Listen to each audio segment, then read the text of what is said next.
Shalom, Bapak Ibu yang dikasihi Tuhan.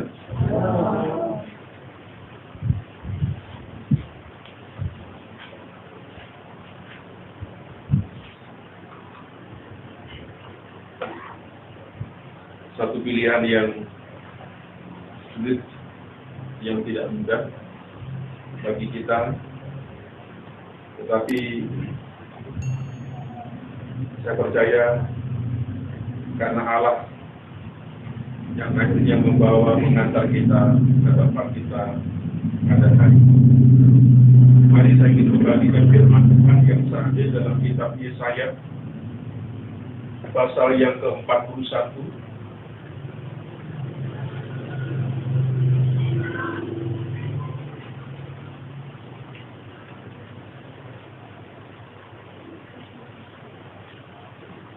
Mari kita akan membacanya dari ayat 8, 9, dan ayat yang ke-10. Mari kita akan membaca bersama-sama bagian firman Tuhan. Yesaya 41, ayat 8, 9, dan ayat yang ke-10. Demikian bunyi firman Tuhan. Israel hamba Tuhan. Tetapi engkau, hai Israel, hamba-Ku, hai Yakub yang telah kupilih, keturunan Abraham yang kukasihi, engkau yang telah kupanggil dari ujung-ujung bumi, dan yang telah kupanggil dari penjuru-penjurunya, aku berkata kepadamu, engkau hamba-Ku, aku telah memilih engkau, dan tidak menolak engkau. Janganlah takut, sebab aku menyertai engkau.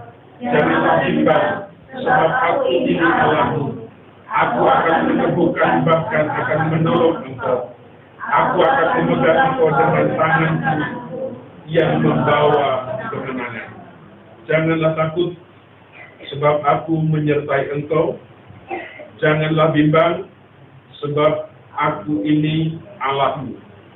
Aku akan meneguhkan, bahkan akan menolong engkau. Aku akan memegang engkau dengan tangan kananku yang membawa kemenangan.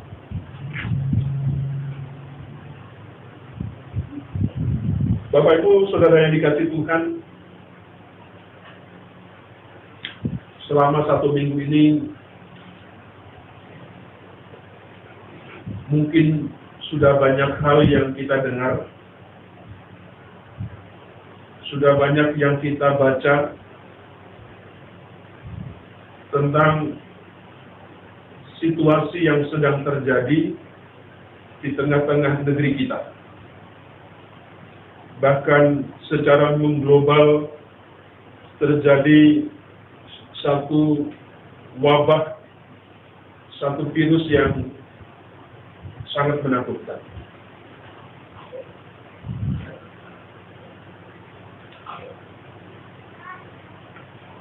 Jujur Bapak Ibu, sebenarnya ada sesuatu yang menjadi kegalauan dalam diri saya ketika mungkin banyak gereja tutup, tidak ibadah, karena mereka patuh, mereka taat mendengar apa yang menjadi perintah daripada pemerintah. Sehingga ada sesuatu kalau kita membuat sepertinya kita ini adalah orang-orang yang tidak taat. Sepertinya kita adalah orang-orang pembangkang. Ya. Seolah-olah kita adalah orang yang hebat, yang melawan apa yang namanya virus corona.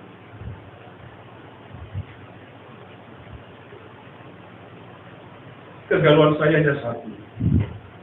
Apa itu? Sanksi sosial. Ketika kita berkumpul, sepertinya sebuah taruhan nyawa dan kita tidak mengerti tentang hal yang seperti itu. Ya. Sebab itu Bapak Ibu, pada hari Rabu saya mengatakan kepada jemaat, satu pilihan yang sulit yang saya bergumul.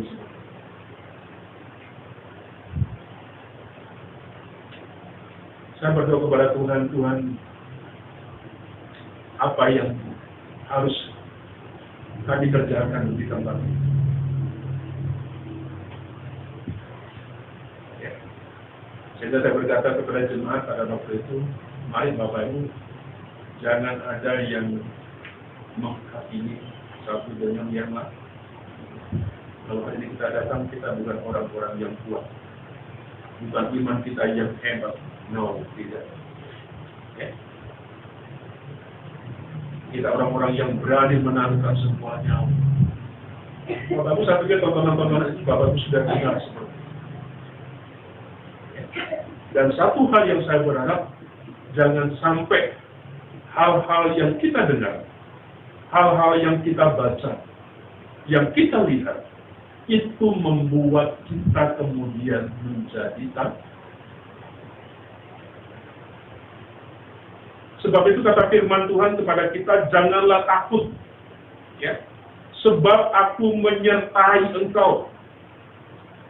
Janganlah bimbang, sebab aku ini Allahmu. Aku akan meneguhkan, bahkan akan menolong engkau. Aku akan memegang engkau dengan tangan kananku yang membawa kemenangan.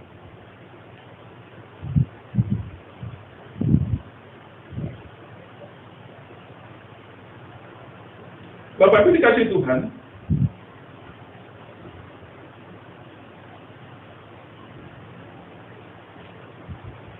saya sebenarnya ingin mengharapkan satu masukan kepada jemaat ketika ada di grup kita. Tapi sepertinya tidak ada sesuatu yang, wah Pak, saran dong kalau boleh jangan ibadah, nanti gimana dan saya sedang menunggu begitu. Bagi saya, Bapak Ibu hanya memberikan kesempatan kepada Bapak Ibu. Saya sudah berkata kepada jemaat, kalau nanti di tempat yang jemaat tidak ada yang mau, karena sesuatu hal, saya bilang suka atau tidak suka masuk di sini. Ya. Tuhan, saya bilang kalau memang apa yang kita buat ini tidak berkenan di hadapan Tuhan, kira-kira gagalkanlah rencana kami. Turunkan hujan yang besar, banjir dan sebagainya, supaya tidak ada satupun jemaat kira-kira yang datang. Buatlah halangan-halangan kira-kira seperti itu supaya mereka tidak datang. Pagi-pagi sudah mendung, saya keluar sudah gerimis. Saya mau WA lihat anak saya yang kecil, saya sedih Bapak Ibu. Saya mau WA, sudahlah libur saja.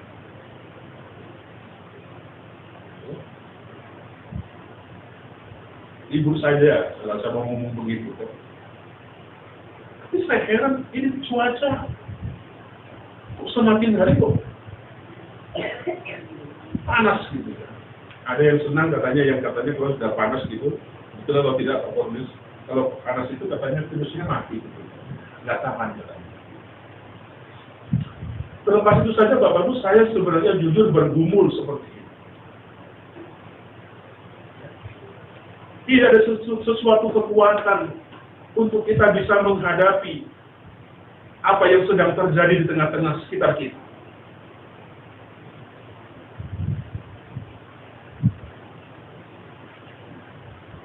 Saya mau mengatakan kepada jemaat bahwa saya punya jemaat yang tidak pernah keluyuran, kira-kira begitu. Yang hanya dipuri saja, kecuali kakak anak ini orang yang di luar puri, kira-kira begitu. Tapi aman kakak anak ya. Sekali lagi Bapak Ibu, kami pun bergumul, saya pun juga bergumul seperti itu. Tetapi saya minta kepada setiap kita, mari kita jangan saling menghakimi satu dengan yang lain. Kenapa kamu tidak gereja hari ini? Kamu tidak beriman, tidak, no, tidak.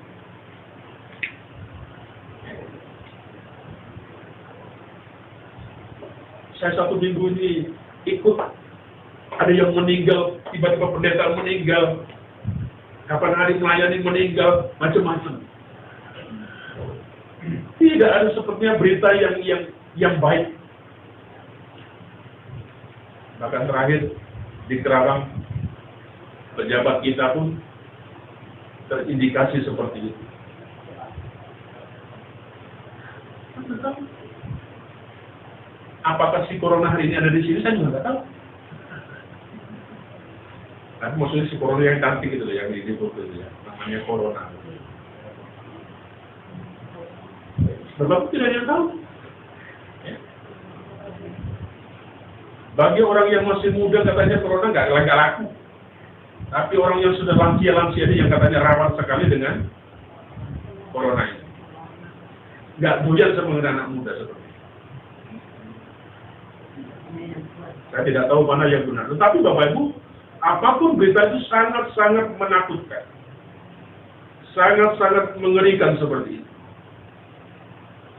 Apakah di tahun 2020 ini kita bisa lewat dari corona? Atau kita dihampiri corona? Bapak Ibu, sekali lagi saya ingin mengajak kita kembali kepada basic.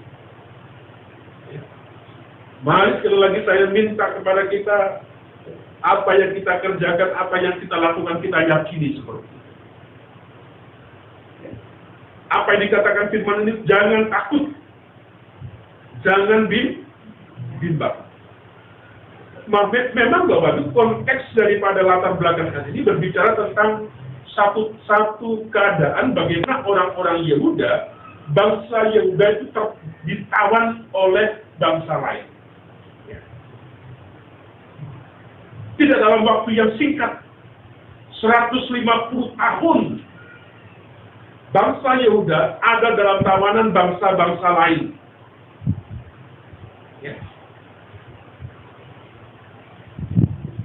Seperti kita diisolasi. Ya. Kita dilarang keluar rumah.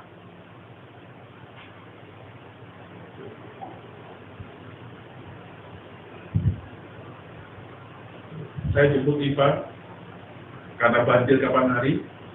Lalu saya perhatikan di Kosambi itu masih jam-jam segitu, jam 2, setengah 3 masih orang pergi di pasar. Ketika saya setir, saya berpikir apa orang ini tidak takut dengan si corona begitu. Ada kita mendengar kesaksian daripada mereka. Nah, bagaimana dengan orang-orang yang tidak punya duit?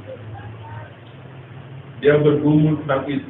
Mati dan hidup, kira-kira dia bergumul untuk memperjuangkan kehidupannya.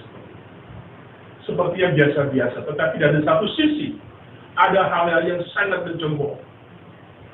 Ya, apa yang dikerjakan mereka-mereka seperti itu. Bapak Ibu, ini fakta yang sedang terjadi. 150 tahun mereka tertawan oleh bangsa Babel. 14 hari. Nanti diperpanjang. Kita bisa membayangkan Bapak Ibu, bagaimana kita diisolasi tidak boleh. Rumah. Bisa-bisa kita stres. Kalau kita sudah stres, kita kurang gerak, maka jangan kemudian bisa jadi menjadi imun kita menjadi itu.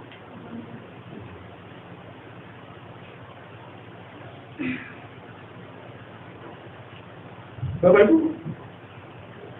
di dalam bagian firman Tuhan ini, Bapak Ibu, sesuatu yang sangat jelas yang dikatakan oleh firman Tuhan. Ayat yang kita baca ini menggambarkan dengan jelas besarnya kepedulian Tuhan terhadap umat Israel. Ya. Seperti ayat yang tersebut yang kita baca tadi. Satu bentuk kepedulian Tuhan terhadap umat-umat pilihannya.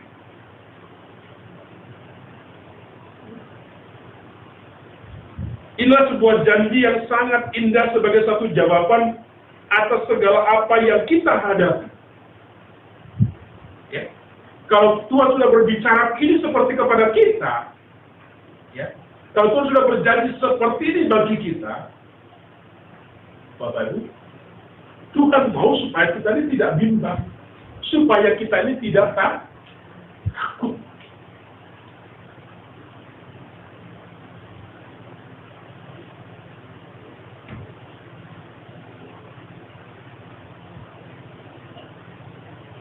bukan hanya sekali, tetapi Tuhan berulang kali menegaskan bahwa Dia tidak pernah meninggalkan kita sendirian. Ya. Semua itu bisa kita dapatkan, kita bisa lihat di dalam Alkitab.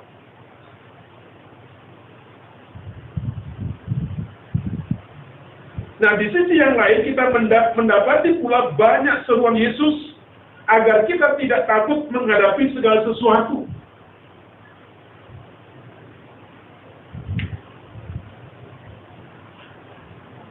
Ya.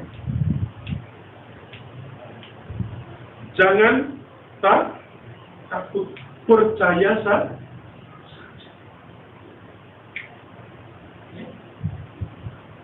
Sampai diminta saya supaya menjelaskan apa itu percaya, apa itu iman.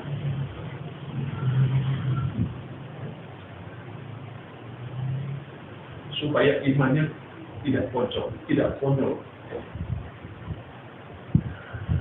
Imannya tidak sembrono seperti itu.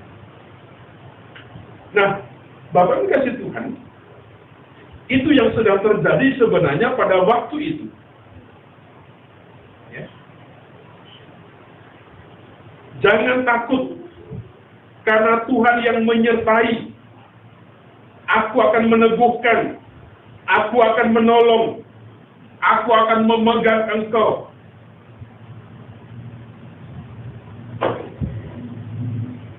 Bapak Ibu, ini sebuah konteks pada waktu itu seperti itu.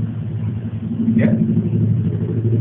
Sehingga orang-orang Yehuda, bangsa Yehuda tentunya adalah masa yang tidak mudah. Ya. Mengalami sebuah krisis yang tidak mudah untuk dilewati, seperti kita pun hari ini.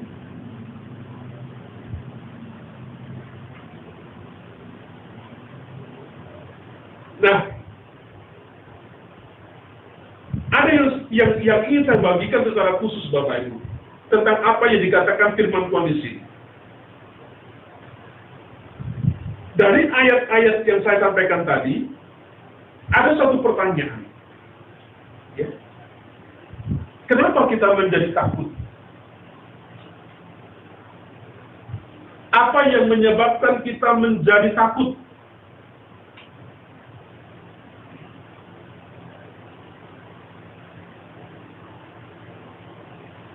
Kenapa kita menjadi takut bila menghadapi sebuah persoalan hidup ini?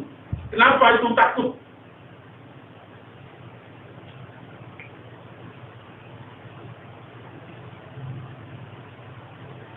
Yang pertama, Bapak Ibu, hal yang membuat kita takut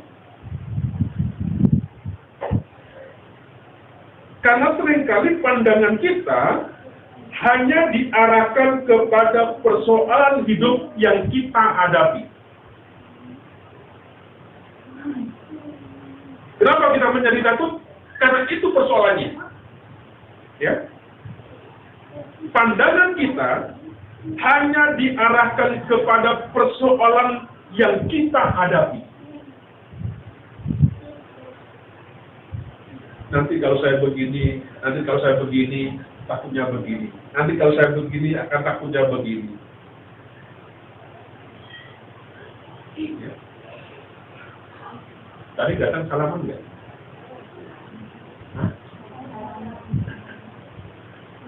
Datang pada salaman nggak gitu kan?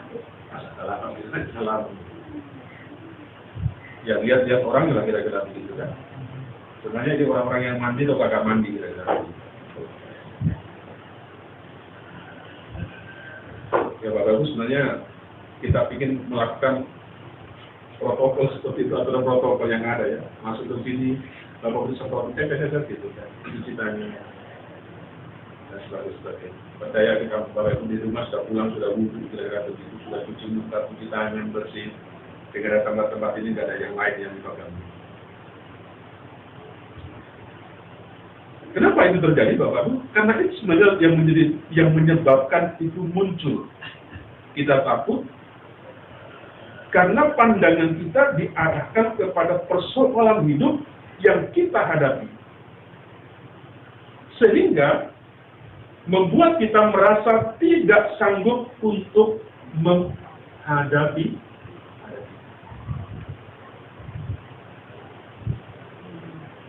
Bapak itu sih kalau baca corona setiap hari beritanya corona gitu. Bapak berapa kali diajarin cuci tangan? Hah? Berapa kali diajarin cuci tangan? Banyak cuci tangan.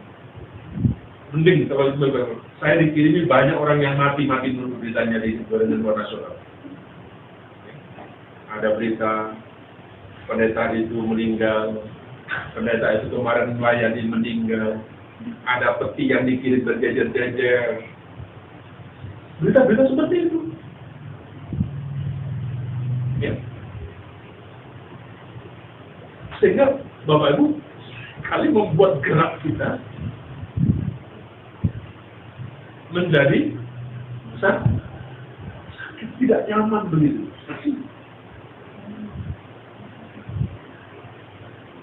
Nah, oleh sebab itu Bapak Ibu dalam menghadapi sebuah persoalan hidup, apa yang sedang terjadi, janganlah memandang pada apapun persoalan yang sedang kita hadapi saat ini. Kalau kita memandang kepada persoalan itu Bapak Ibu, kita akan menjadi takut.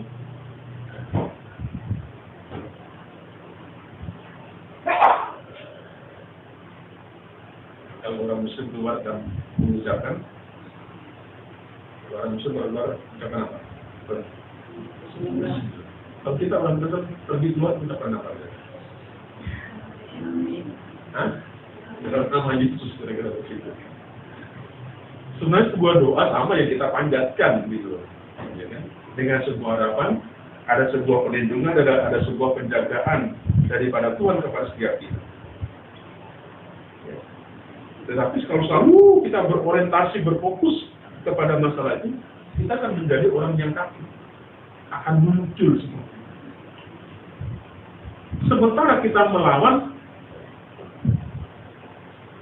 virus corona yang tidak tahu di mana sedang ada sekarang.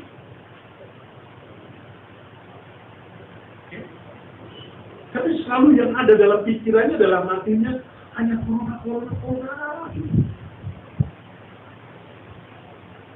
Saya berharap Bapak Ibu lebih besar daripada Tuhan daripada corona. Orang lebih takut kepada corona daripada takut kepada Tuhan.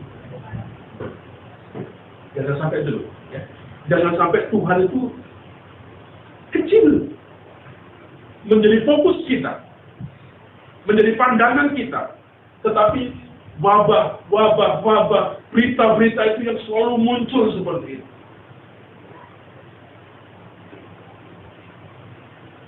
Walaupun kata firman Tuhan, walaupun berapa ya Pak? 1.000, 10.000, tapi nggak ngaruh,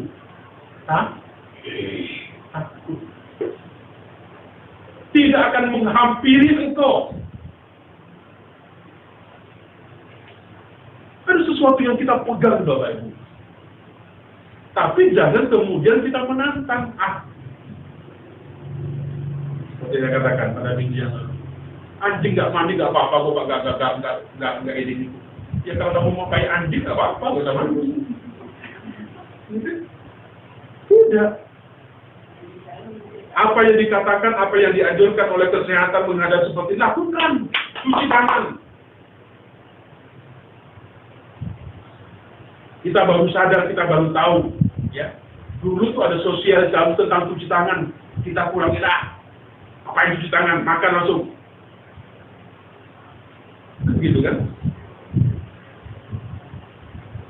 Kalau saya beli baru, saya kadang ngomong, Pak, sekarang harus Inggris, pakai dong sarung tangan atau apa begitu kalau ambil, supaya orang itu nggak ragu beli. Yang suka jajan di dapur begitu.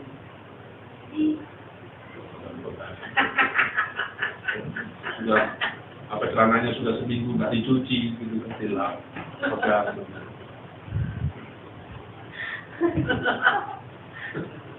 Ya mana tahu ya, kadang-kadang kita bapak kalau beli sering, karena bapak sering jajan begitu, Kalau tentu saya ingatkan, hari ini waktunya yang tulis.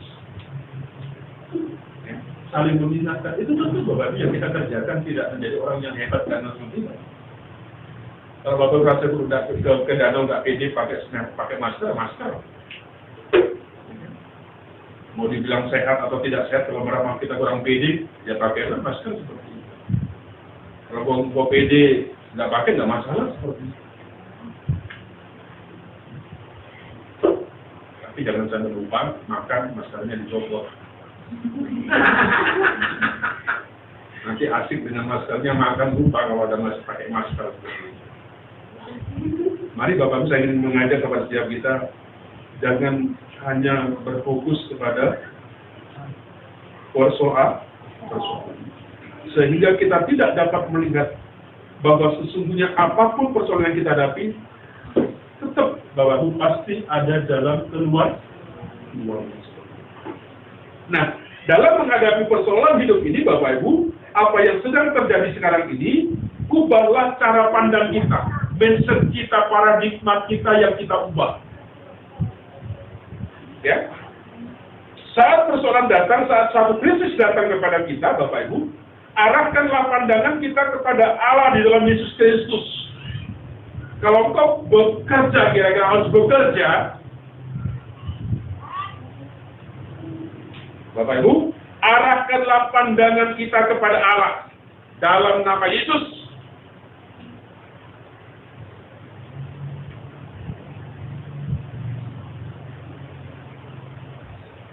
Kenapa? Karena dialah satu-satunya yang bisa menolong. Dia satu-satunya penolong kita yang setia. Yang tidak pernah meninggalkan kita. Kalau boleh, cinta sama Tuhan, jangan mati di tahun 2020. Nanti nggak ada yang ngubur.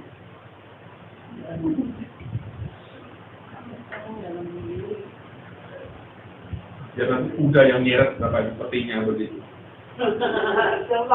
Iya. Tapi terjadi Bapak itu yang tidak bisa. Ada yang saya melihat itu dari kiriman saya. Tidak ada satu keluarga yang mau datang saudaranya meninggal. Hanya pendeta, hanya keluarganya, istrinya, dan anak. Kenapa? Semua orang tahu. Mudah-mudahan Bapak Ibu kita minta sama Tuhan, tidak ada satupun di antara kita di tempat ini, di rumah kita, saudara-saudara kita yang mengalami yang seperti itu. Biarlah Tuhan yang menjauhkan, biarlah Tuhan yang melindungi. Jadi mari Bapak Ibu yang dikasih Tuhan, kenapa itu terjadi? Karena satu persoalan yang membuat kita seperti itu, kita lebih mengarah kepada apa yang namanya bersoal.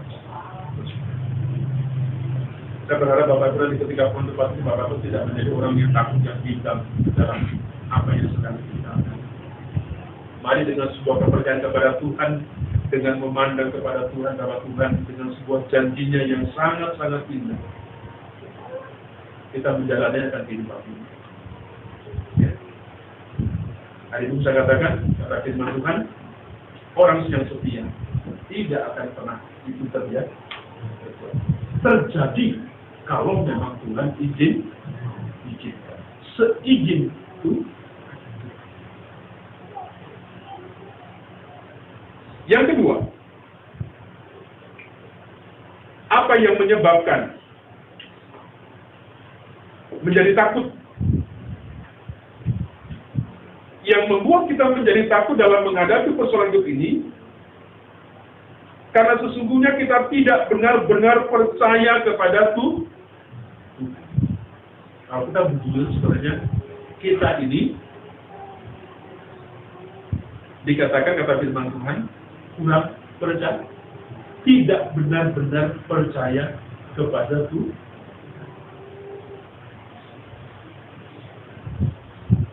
Kita sudah cuci tangan,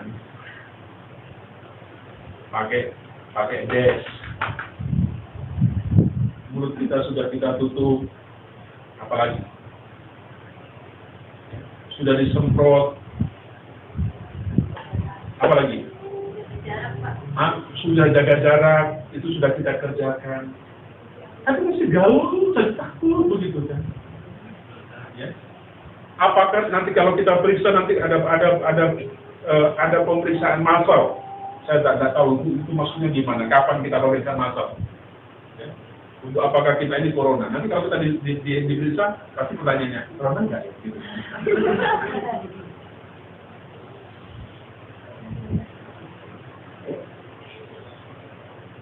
Nah, yang itu yang sebenarnya yang kalau kita mau jujur, kenapa muncul rasa takut? Karena sesungguhnya kita tidak benar-benar percaya kepada Tuhan. Sebab orang yang benar-benar percaya kepada Tuhan tidak akan takut menghadapi apapun dalam persoalan hidup ini, sekaligus apa yang sedang terjadi. Kenapa? Itu tadi saya katakan, saya sudah cuci tangan, mulut saya tutup, sudah jaga jarak, sudah tidak keluyuran, macam-macam. Tapi kalau ada rasa takut, sudah menjaga, aku akan menjauhkan dan sebagainya. Tapi masih takut. Sebenarnya kalau kita mau jujur, kita sebenarnya tidak sungguh-sungguh percaya kepada Tuhan. Amin, Bapak. Amin. Bapak Widi datang ke tempat ini? Yakin. Atau Bapak aku datang di sini. Sebab orang-orang yang benar-benar percaya kepada Tuhan tidak akan takut menghadapi semua persoalan ini.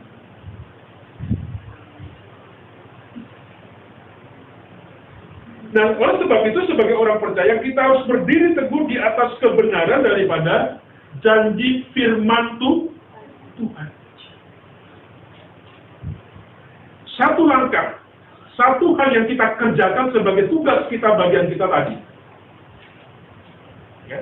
Sebagai bentuk kewaspadaan kita sudah kita lakukan, itu bagian kita. Nah, sekarang bagiannya Allah yang kita percaya.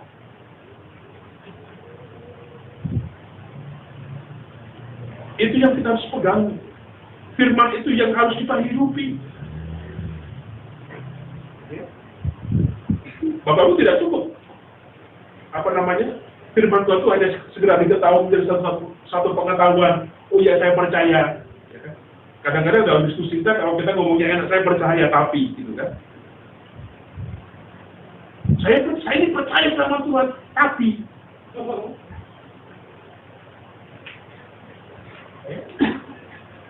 Pak Jack sudah mengingatkan kepada kita harus belajar punya iman tuti, titik. Kalau Tuhan menjaga, titik, Tuhan menjaga kita. Berarti Tuhan izinkan itu terjadi. Jangan saya percaya Pak, tapi. Coba perhatikan, kalau Bapak itu disanjung orang, Bapak itu baik loh. Dengarkan, ujungnya apa dia? Kalau sudah ngomong tapi, alamat, Bapak itu akan disebut.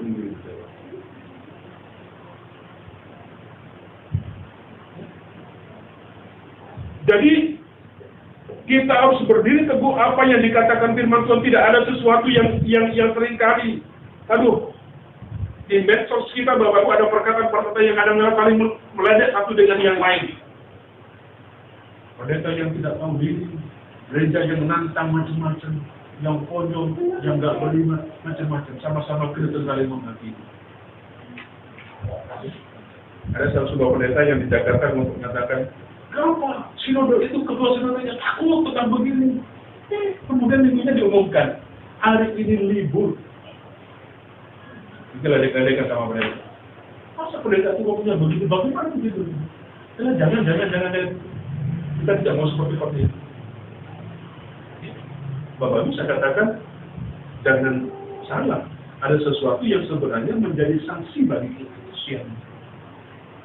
Tidak ada orang yang dapat. Siapa dikatakan orang yang dapat? Siapa dikatakan orang yang tidak taat? Ya, itu benar. Saya coba keliling di Buri ini. Apakah masjid musola itu libur? Tidak sholat, tidak Jumatan, hanya di rumah? Tidak.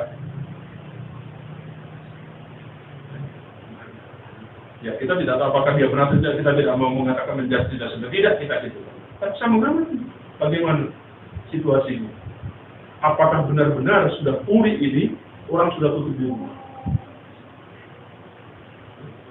Nah, hanya anak muda di depan rumah Pak Pendeta itu yang masih nongkrong.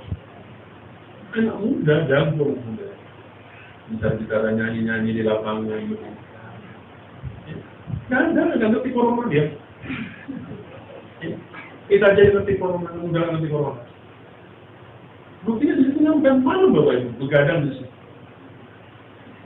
Nah, kita tidak seperti itu. Yang pasti Bapak Ibu, mari sekali lagi saya ingin mengajak, tidak ada hal yang lain yang bisa menolong kita, yang menguatkan kita, yang menghibur kita. Hanya apa yang dikatakan firman Tuhan. Itu yang akan menolong, memampukan kita dalam kita menjalani akan kehidupan ini yang ya, semuanya dalam keadaan sulit. Bahkan ekonomi kita pun secara global di mana-mana bangsa mengalami sebuah anjlok ekonomi.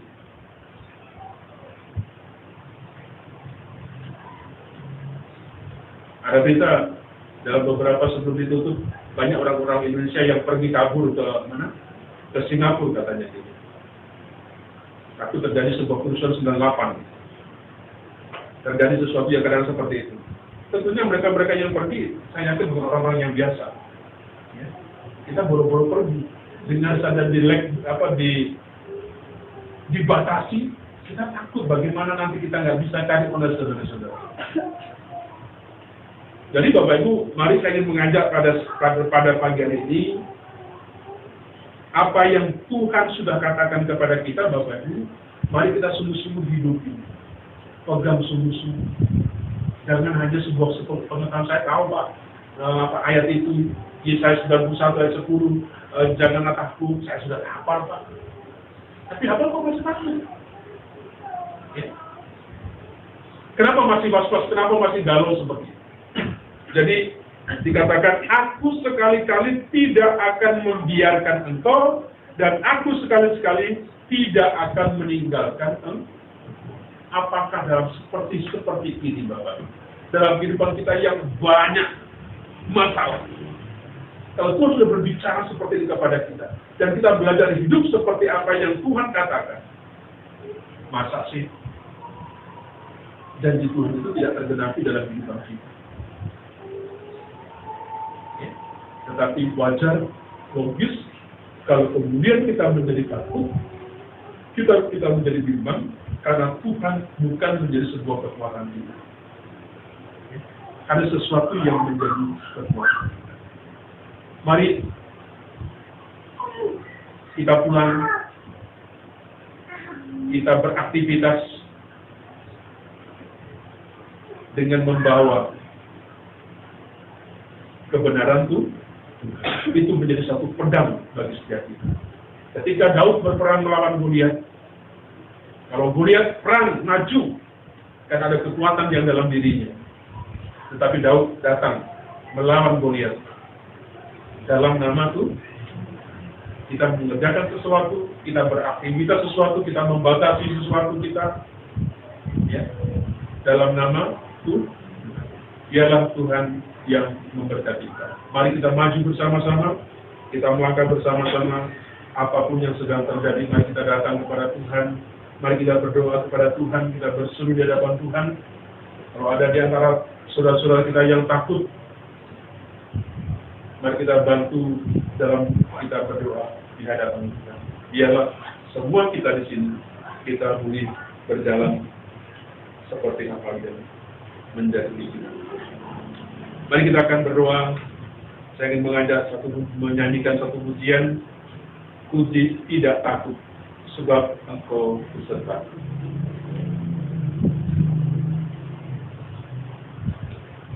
Mari kita ambil waktu kita sejenak kita berdoa di hadapan Tuhan secara pribadi kita. Aku tidak takut, sebab engkau beserta.